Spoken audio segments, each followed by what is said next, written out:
हमारे चैनल को सब्सक्राइब करें और बेल आइकन दबाएं।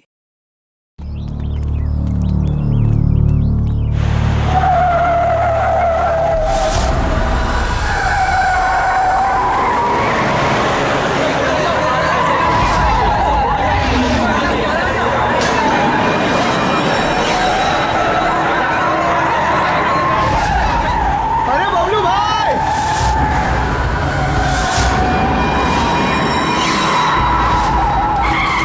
अरे गाड़ी में कोई भी नहीं है।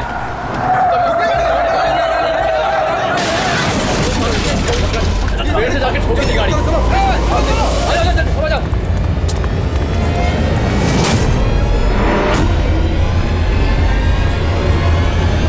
अरे बबलू भाई अंदर तो देखो, ड्राइवर नहीं है।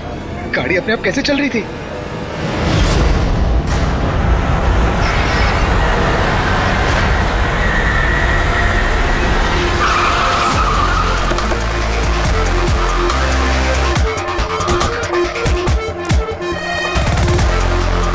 सलाम साहब। क्या बात है? एक्सीडेंट के केस में सीआईडी को बुलाया तुम लोगों ने? सर मुझे लगा है नॉर्मल एक्सीडेंट नहीं है, इसीलिए। क्यों? ऐसा क्यों लग रहा? सर आइए खुद ही देख लीजिए, आइए।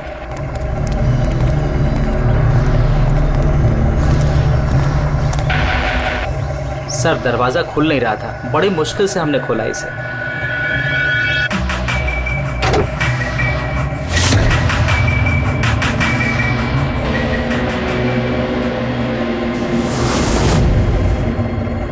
ये पहले किसने देखा? सर इन लोगों ने। मैं देखता हूँ। किसने देखा था पहले? क्या हुआ था? सर ऐसा पहले कभी देखा ही नहीं। गाड़ी में ड्राइवर नहीं था सर। गाड़ी में ड्राइवर नहीं है तो गाड़ी अपने आप चल रही थी। अरे यार साफ साफ बताओ भाई। हाँ सर, गाड़ी में ड्राइवर नहीं दिखाई दिया और गाड़ी जाके सीधे पेड़ से टकरा गई। अरे क्या बात कर रहे हो? गाड़ी के अंदर ड्राइवर है, मना पड़ा है। नहीं सर, सच में गाड़ी में ड्राइवर नहीं था, नहीं तो ये गाड़ी मेरी भी गाड़ी को टकराते हुए बच गई।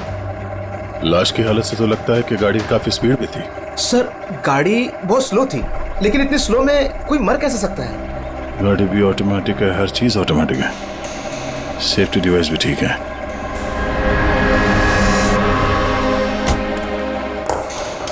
ये लोग तो बोल रहे हैं कि इन लोगों ने इसे ड्राइव करते हुए देखा ही नहीं। अच्छा, तो हो सकता है ये ड्राइवर पहले से घायल हो, जिसकी वजह से ये ड्राइविंग सीट से फिसल के स्टीयरिंग के नीचे जो जगह है वहां पे सरक गया और उसके बाद ही एक्सीडेंट हुआ हो। शायद इसीलिए नहीं दिखा होगा। कुछ पता चला कौन है? कुछ आईडी वगैरह? अरे हाँ, इसका नाम अमन है और उसका मोबाइल है पूरी तरह से टूट गया। और एक बात अभिजीत, ये गाड़ी ऑटोमेटिक है। ये देखो इंजन अभी भी ऑन है, ऑफ नहीं हो रहा है। हो सकता है जब ये एक्सीडेंट हुआ हो उसकी वजह से जो इम्पैक्ट हुआ उससे कार का कंप्यूटर क्रैश हुआ। यार ये लोग तो बोल रहे हैं कार बहुत स्लो थी जब टकराई। ऐसा इम्पैक्ट? कहीं कार के साथ कुछ छेड़छाड़ तो नहीं की गई? हो सकता है। ठीक है, गाड़ी को पुलिस गैराज भेजते हैं और इसको फोरेंसिक लैब। मैंने इस गाड़ी को अच्छी तरह से चेक किया है। इस कार को मॉडिफाई किया गया है, एक्स्ट्रा सेफ्टी फीचर्स दिए गए हैं। एक्स्ट्रा सेफ्टी फीचर्स जैसे कि? जो आम गाड़ियों में होता है उससे कहीं ज्यादा, जैसे कि एक्स्ट्रा एयर बैग्स, अच्छी क्वालिटी के शॉकअप्स, ज्यादा मजबूत कांच और अच्छी क्वालिटी के ज्यादा मजबूत सीट बेल्ट।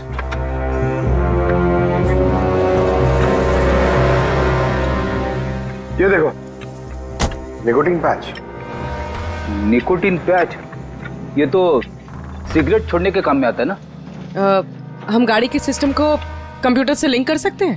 जी हाँ मैडम, एक मिनट।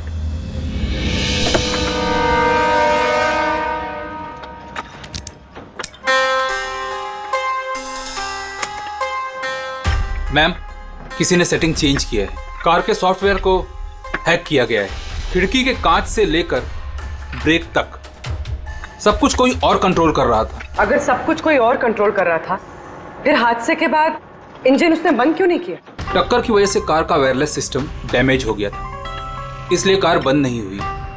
गाड़ी को हैक किया गया? मतलब ये एक्सीडेंट नहीं है, ये तो मर्डर है।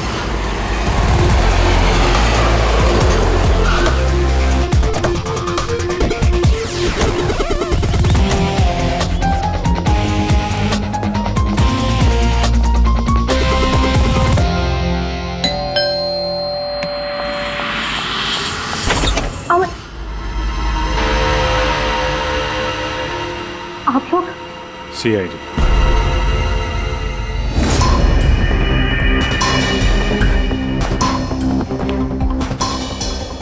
इस आदमी पर कोई टैंकर चढ़ गया था क्या? सारी की सारी हड्डियां टूट गई हैं। कोई टैंकर वैंकर नहीं चढ़ा था इसके ऊपर साउंड के। एक छोटा सा एक्सीडेंट हुआ था यार। छोटा सा? हाँ, वो भी किसी ने करवाया था। आपके पति अमन का एक्सीडेंट हुआ है और वो नहीं रहे। आपको कैसे पता? अमन को कार नहीं चलानी चाहिए थी। वो कभी कार नहीं चलाता था सर, क्योंकि उसे पता था कि छोटा सा झटका भी उसकी जान ले सकता है। पर आप लोग, मेरा मतलब है कि सीआईडी यहाँ पे। जी, क्योंकि हमें लगता है कि उनका खून हुआ है। खून? पर ऐसे कैसे हो सकता है सर? एक्सीडेंट से पहले तो अमन मुझसे फोन पे बात कर रहा था, हम दोनों फोन पे बात कर रहे थे कि अचानक फोन कट हो गया। मैंने बहुत ट्राई किया लेकिन फोन नहीं मिला। मैं समझ गई थी कि कुछ तो ठीक नहीं है। अमन कभी भी खुद गाड़ी ले जाकर इतना बड़ा जोखिम नहीं उठा सकता था। खुद ड्राइव नहीं करते हैं तो ड्राइव कौन करता है? सर, हमारा एक ड्राइवर है। कहाँ वो ड्राइवर? कहाँ है अभी? उसकी तबीयत खराब थी, इसलिए वो छुट्टी पर है। कहीं उस ड्राइवर नहीं तो कुछ गड़बड़ नहीं गई गाड़ी में?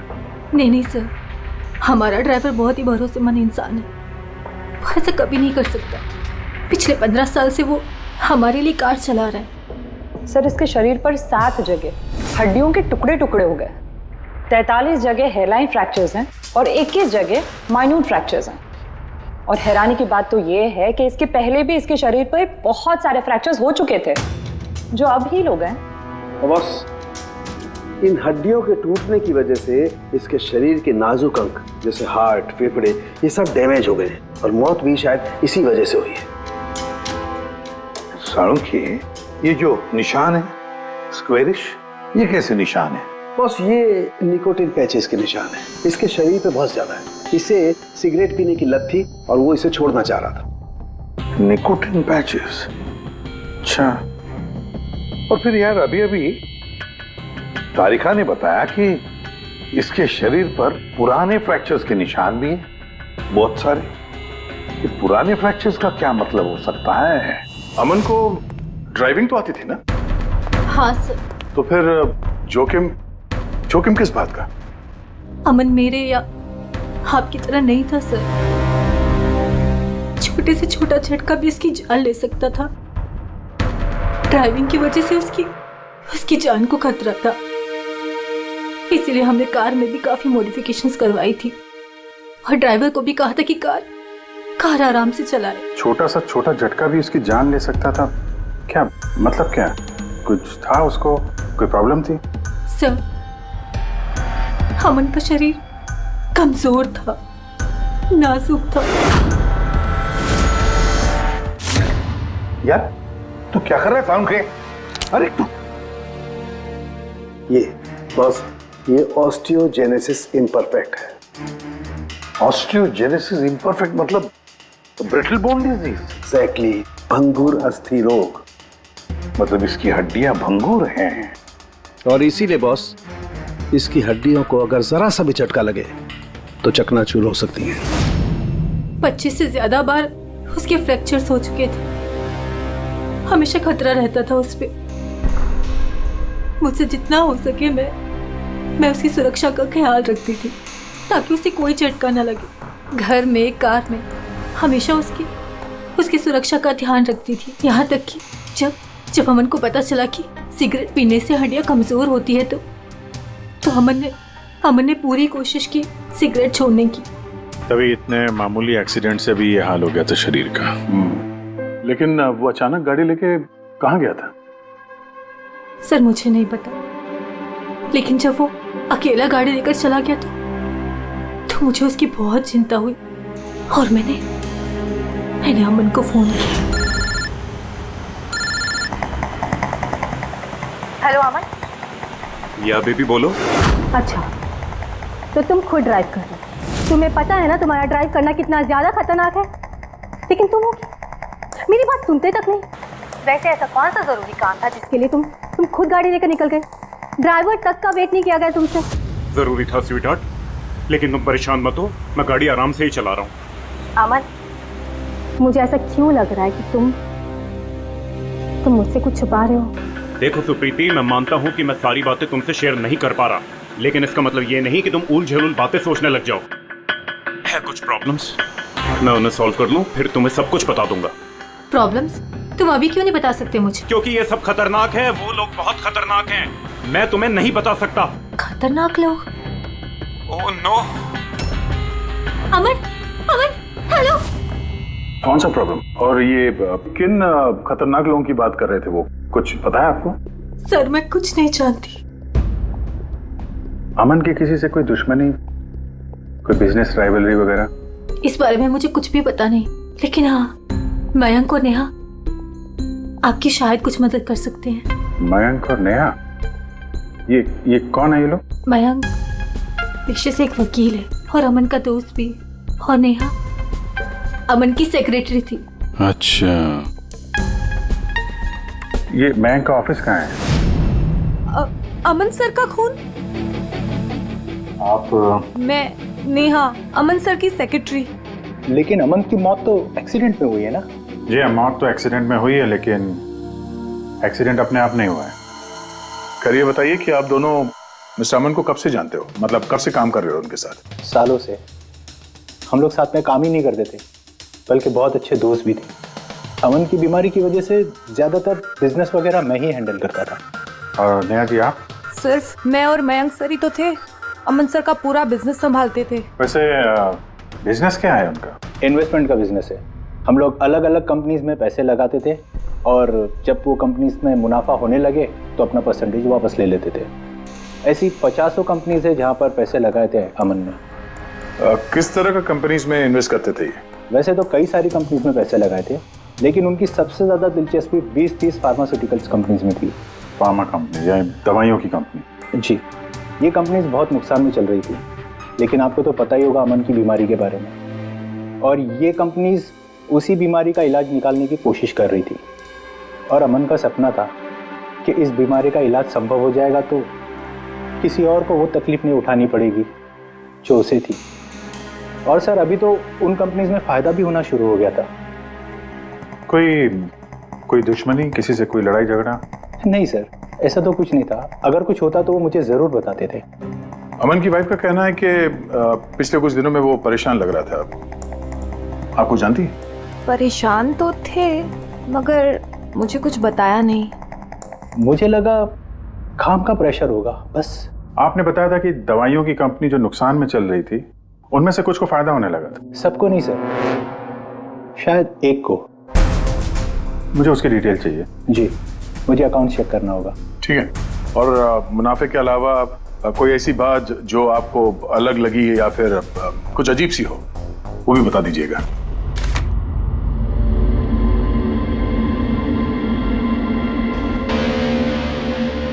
ये जादव है सर, अमन का ड्राइवर।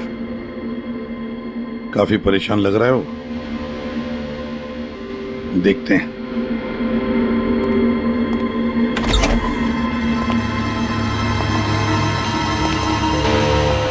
जादव? जी सर। अमन के ड्राइवर है ना? जी सर। क्यों, छुट्टी पर क्यों गए थे तुम? साहब, बीमार हूँ और अमन सर ने मुझे खुद छुट्टी दिया था। मिस्टर अमन को तुम ही लेके जाते थे ना? जी मैडम, अमन सर मेरे साथ ही जाते थे। कभी वो कोई टैक्सी वगैरह नहीं लेते थे। तो फिर तुम तो हमें बता सकते हो कि अमन साहब कहाँ कहाँ जाते थे, है ना?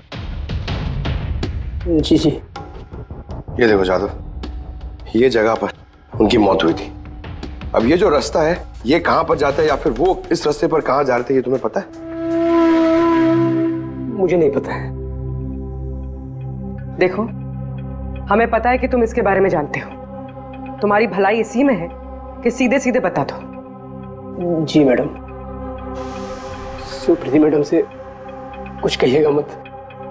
वो सड़क के कुछ दूर पे एक मोटेल है, वहां हमेशा वो बार बार जाते थे।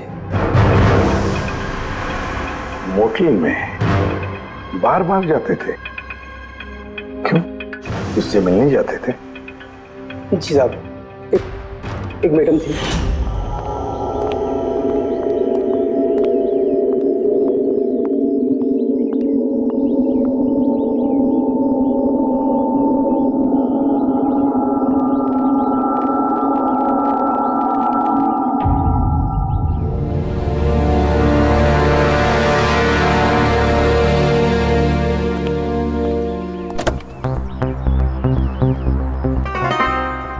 सुन जादव, ये जो कुछ भी तुमने देखा इस बारे में किसी से कुछ मत कहना, सुप्रीति भाभी से भी नहीं, समझे? Okay? Ji sir.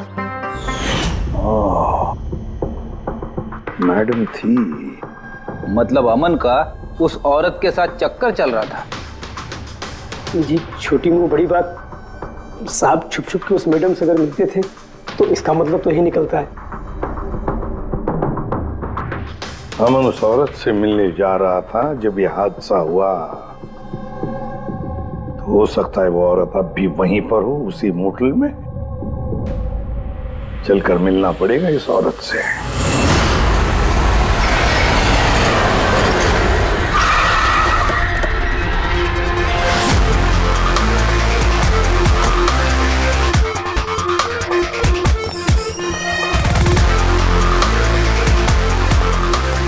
Excuse me. Yes madam, how can I help you? हम किसी से मिलने आए हैं। लेकिन आप लोग हैं कौन और किससे मिलना है आप लोगों को? हम लोग सीआईडी से। ये आदमी, ये आपके मोटेल में आता जाता रहता है? हाँ मैडम। किससे मिलने आता है? हमारे होटल के रूम नंबर 305 में एक मैडम रुकी हुई है, रूही। वो उनसे अक्सर मिलने आता रहता है। 305? यस सर, वो अभी चेकआउट करने वाली है। ये रूही हाथ से निकलनी नहीं चाहिए। कहाँ से जाना है? सर यहाँ से लेफ्ट। पंकज, स्टेयरकेस से जाओ, हम दोनों लिफ्ट से जाते हैं।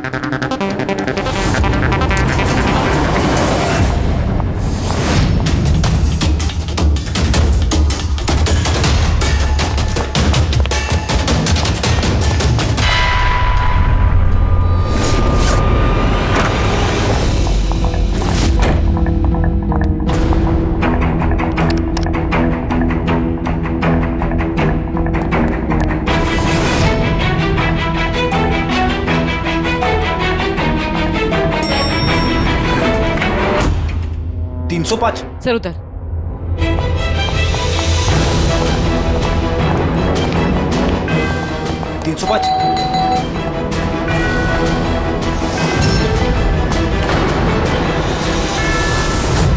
रूही? नो। ए, रुको। पूर्वी! रूही, मुझे मत मारो, मुझे मत मारो प्लीज। रुको। रूही, रूही, ए रूही, रूही, रूही, रुको, रूही।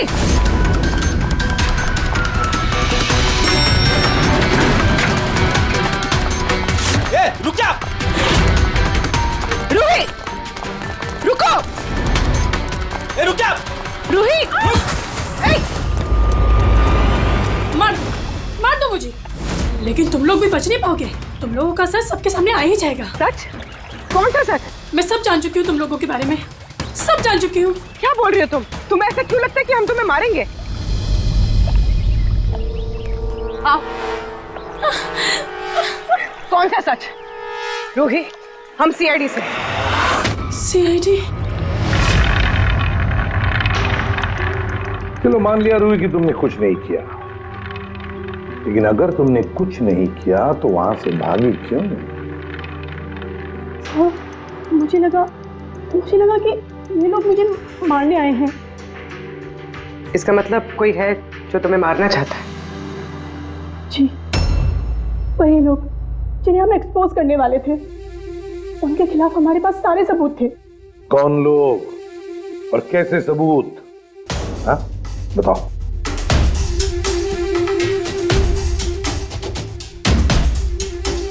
इसे तुम जानती हो ना, यमन है ना, इसी के साथ तुम मिलकर काम करती थी, इसी के साथ मिलकर तुम उन लोगों को एक्सपोज करने वाली थी जिसकी वजह से अमन की जान चली गई।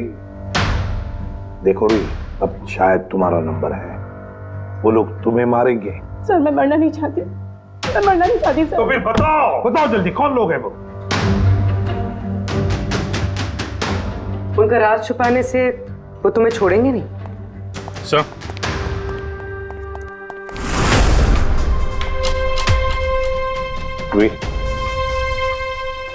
ये लो पानी पी लो, पियो।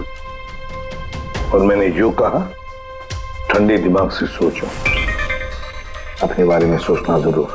मैं आता हूं।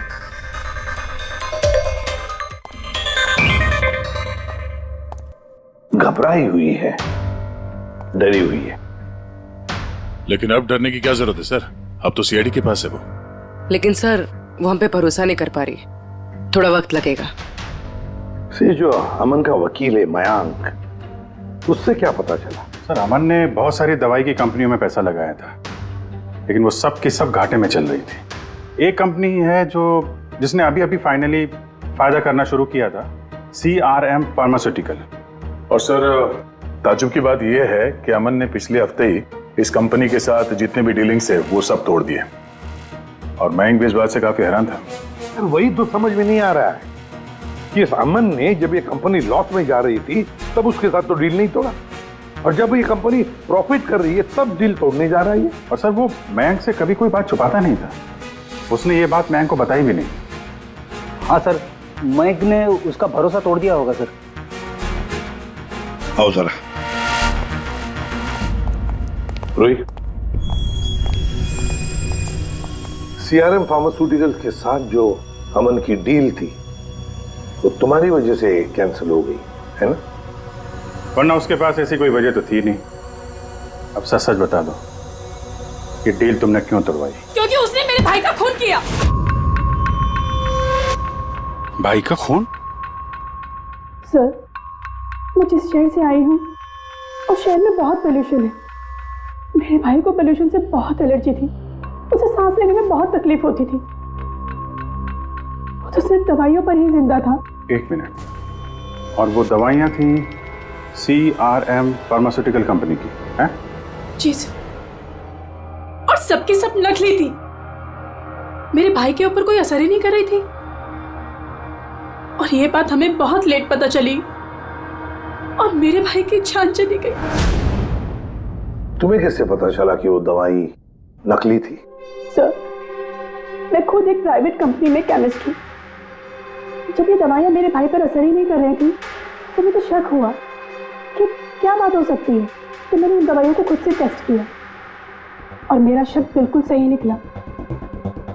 सारी दवाइयाँ नकली थी। नकली थी मतलब? सर, हर एक दवाई एक खास केमिकल से बनती है, और जिस दवाई की मेरे भाई को जरूरत थी वो केमिकल तो उस दवाई में था ही नहीं, जिसकी वजह से वो दवा उस पर असर भी नहीं कर रही थी। और अमन इस कंपनी में एक इन्वेस्टर था। जी सर, इसलिए मैं उससे मिलने भी गई थी, लेकिन वहां जाके पता चला कि इसमें तो उसका हाथ है ही नहीं, और उसने मुझसे प्रॉमिस किया कि वो मेरी इसमें मदद करेगा। अरे सर, आप यहाँ कैसे? कोई काम था क्या? हाँ, ये मेरी असिस्टेंट रूही है। हेलो। इसे देखना था कि दवाइयाँ कैसे बनती हैं।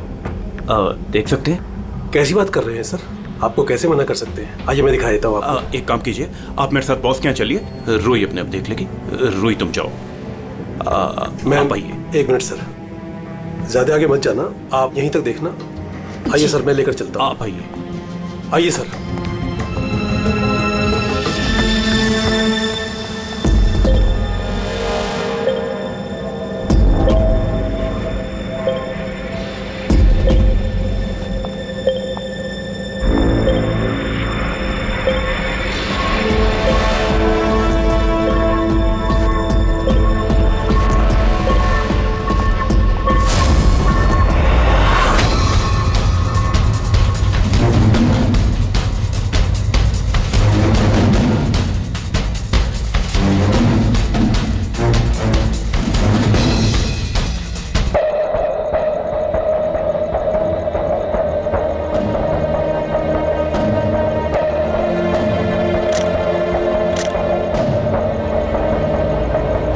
ये तो वही केमिकल है, लेकिन ये लोग यहाँ से बाहर क्यों लेके जा रहे हैं? और हमने सारे सबूत जुटा लिए थे और सारे सैंपल्स भी टेस्ट किए थे।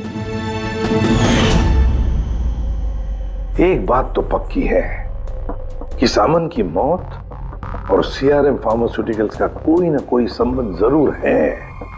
कुछ ना कुछ तो गड़बड़ जरूर है। बॉस, इतनी सुरक्षित कार होने के बावजूद इसकी हड्डियां कैसे टूटी ये पता चल गया। अच्छा सर, अमन के खून में से हमें एक ऐसा केमिकल मिला है जिससे एपिलेप्टिक फिट्स आते हैं, मिर्गी का दौरा। माय गॉड, यार अमन को तो ब्रिटल बोन डिजीज था। मिर्गी का दौरा आ जाके वो गिर जाता, उसकी हड्डियां टूट जाती, इसी की वजह से इसकी मौत हुई है। ओह, तो मतलब जिसने भी ये किया वो जानता था अमन के ब्रिटल बोन्स डिजीज के बारे में और उसे बड़े चालाकी से उसका नाजायज फायदा उठाया। पहले उसने अमन की गाड़ी का कंप्यूटर हैक किया और फिर एक्सीडेंट से पहले उसे उस केमिकल का इंजेक्शन दिया जिसकी वजह से उसे मिर्गी का झटका आ जाए। उसे मालूम था अमन किसी भी हालत में बच ही नहीं सकता। अगर मिर्गी का झटका आ जाता तो वो गिर जाता जिसकी वजह से उसकी हड्डियां टूट जाती और वो मर जाता। अगर उसमें से भी बचता तो कार के एक्सीडेंट में से तो बच ही नहीं सकता था वो।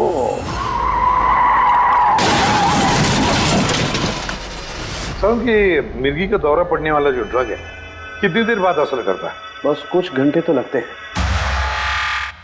मतलब ये ड्रग अमन को एक्सीडेंट से कुछ घंटे पहले ही दिया गया था। सर कहीं ऐसा तो नहीं कि किसी ने इसे नींद में इंजेक्शन दे दिया हो सकता है। बस एक काम करते हैं, इस अमन की बॉडी को फिर से एक बार अच्छी तरह से चेक करते हैं, देखते हैं कहीं कोई इंजेक्शन का निशान तो नहीं है। तारिका? Yes sir. अच्छा साहब की सीआरएम कंपनी की नकली दवा के बारे में क्या पता चला? बॉस उन नकली दवाइयों में एम्फेड्रिन नहीं है। ओह, मतलब रूही सही कह रही थी। सर ये कुछ केमिकल्स की लिस्ट है जो सीआरएम कंपनी ने पिछले महीने मंगाई थी। माय गॉड बॉस, इसमें तो वो केमिकल सबसे ज्यादा मात्रा में जो सीआरएम की दवाई में होना चाहिए था, 500 गैलन। 500 गैलन तो बहुत बड़ी गड़बड़ है, बहुत ही बड़ी गड़बड़ है। पंकज, अभिजीत और दया से कहो कि वो सीआरएम कंपनी में जाए और वहां से मुझे फोन करें। और फ्रेडी, तुम और पूर्वी अमन के घर जाओ और पता लगाओ एक्सीडेंट के दिन अमन से कौन कौन मिलने आया था। इंजेक्शन? सर अमन तो इंजेक्शन से बहुत डरता था। ऐसा हो ही नहीं सकता कि वो खुद को इंजेक्शन लगा ले। अपने आप नहीं लगवाया होगा तो किसी डॉक्टर से लगवाया होगा। नहीं सर, अमन तो इंजेक्शन के नाम से कोसों दूर भागता था और उसकी हेल्थ बिल्कुल ठीक थी। अगर कोई भी प्रॉब्लम होती तो वो कम से कम मुझे बताता। किसी और से नहीं लगवाया, खुद नहीं लगाया, तो फिर वो केमिकल उसके खून में पहुंचा कैसे? अच्छा बता सकती है, घर से निकलने से पहले अमन किस किस से मिला? मयंक और नेहा आई थी उससे मिलने। और हाँ मैम, एक आदमी आया था अचानक से, जसवंत। जसवंत? ये जसवंत कौन है? जी जसवंत सीआरएम कंपनी का सीईओ है और अमन ने उसकी कंपनी में पैसे इन्वेस्ट किए थे।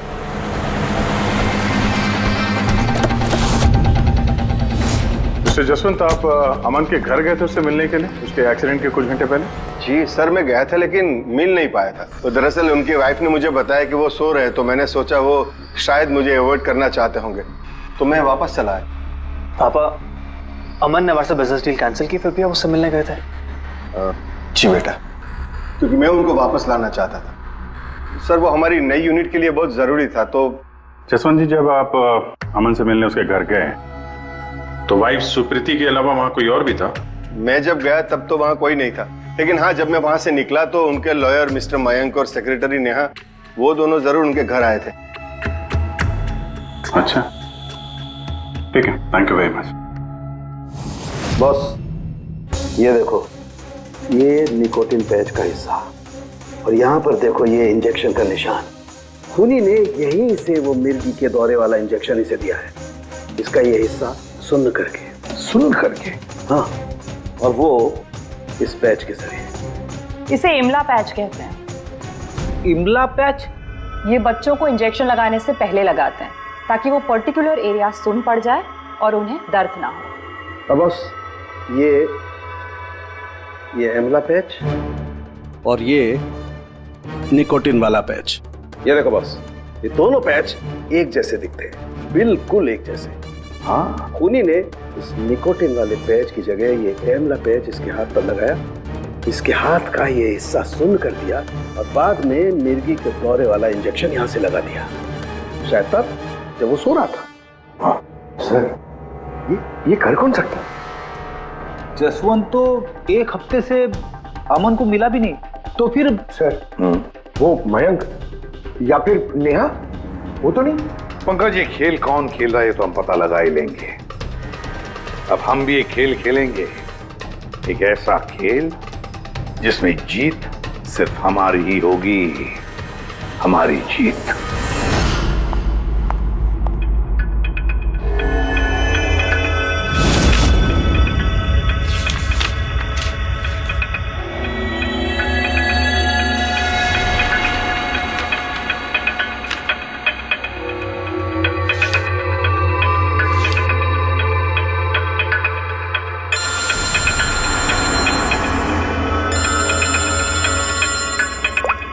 हेलो, मेरा कुरियर तो तुम तक पहुंच गया होगा। कौन है तुम?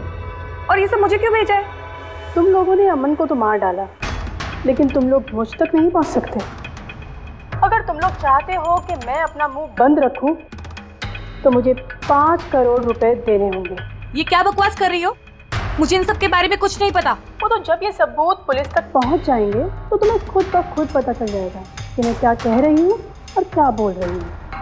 देखो देखो देखो, मैं कुछ इंतजाम करता हूँ, मुझे थोड़ा सा टाइम दे दो। ठीक है, तुम्हें 2 दिन का वक्त मिलता है, मैं फिर कॉल करूँगी।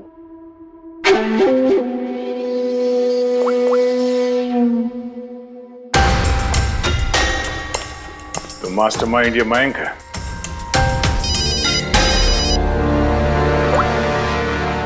हेलो अभिजीत सर, मैं मयंक बोल रहा हूँ। सर, मुझे एक कोरियर आया और एक लड़की का फोन भी आया और उसने मुझसे 5 करोड़ रुपए मांगे, तो मैंने सोचा ये बात आपको बता दूं। नहीं, बहुत अच्छा किया तुमने, मैं देखता हूँ। Thanks. Thank you so much. Mayank का फोन था। उसने उस कुरियर रूही के बारे में बताया सर, और उसने ये भी कहा कि उसने जानबूझ के समय मांगा ताकि हम इस तक पहुंच सके। तो ये मयंक नहीं बल्कि कोई और ही है।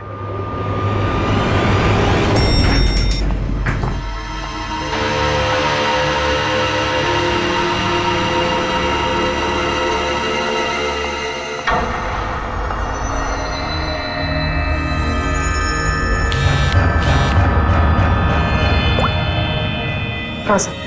पूरी इसने यहाँ पर नजर रखी है ना तुमने? हाँ सर, वो अभी यहाँ से निकली है। कड़ी नजर रखना पूर्वी, बिल्कुल कड़ी नजर।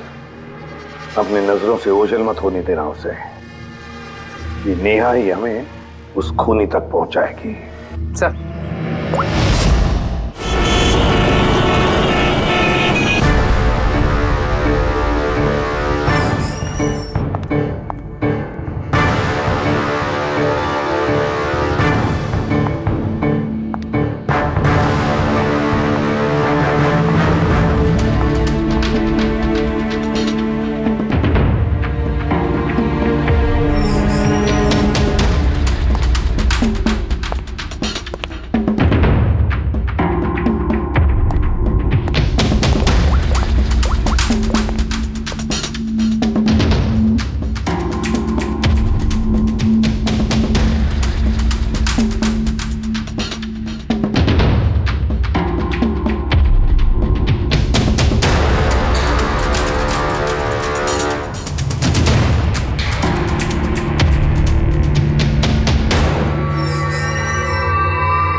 सर,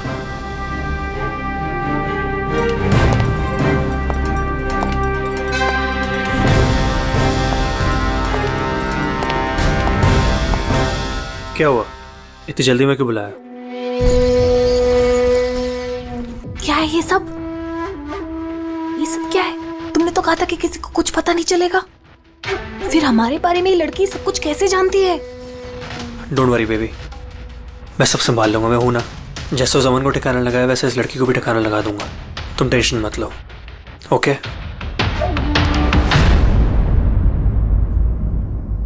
पहले हमसे तो निपट लो।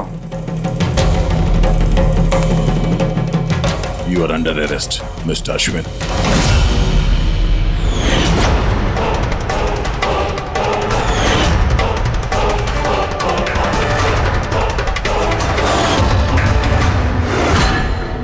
अश्विन के पास तो वजह थी, तुमने अपने बॉस का खून क्यों किया? हम दोनों एक दूसरे से प्यार करते हैं। जब मुझे पता चला कि अमन सर सीआरएम फार्मास्यूटिकल की जांच कर रहे हैं तो ये बात मैंने अश्विन को बता दी ताकि वो लोग अपनी गलतफहमियां दूर कर सके। लेकिन इसने तो अमन को ही दूर कर दिया। क्यों अश्विन?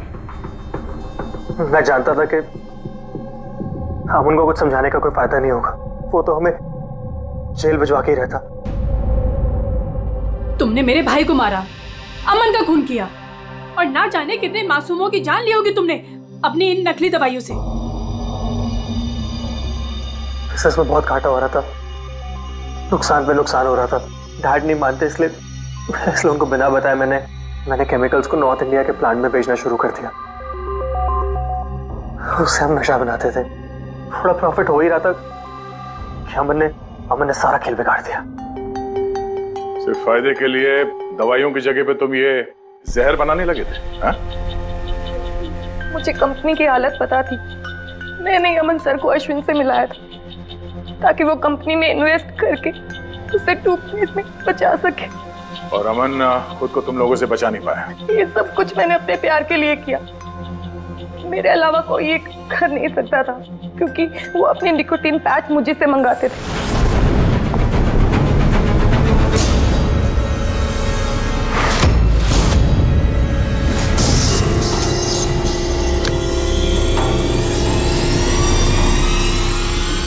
उसके अगले दिन जब हम अमन के घर पर गए। अरे आप ही गए?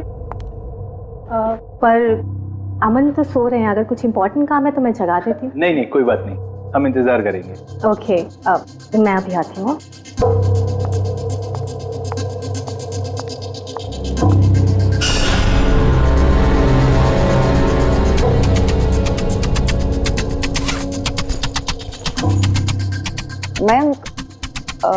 मैं जरा वॉशरूम होकर आऊँ?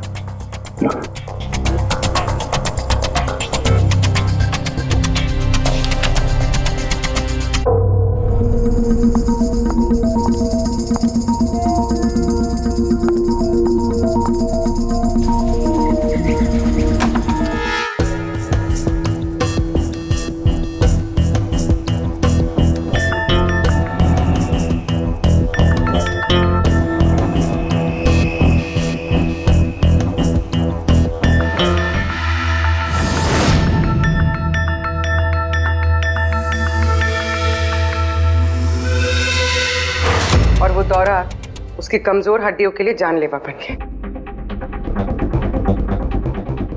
और तुम चीफ टेक्नोलॉजी ऑफिसर, तुमने रिमोट कंट्रोल से अमन के कार के कंप्यूटर को हैक कर दिया और उसका एक्सीडेंट करवाया। कमाल का दिमाग पाया तुम लोगों ने, कमाल का दिमाग।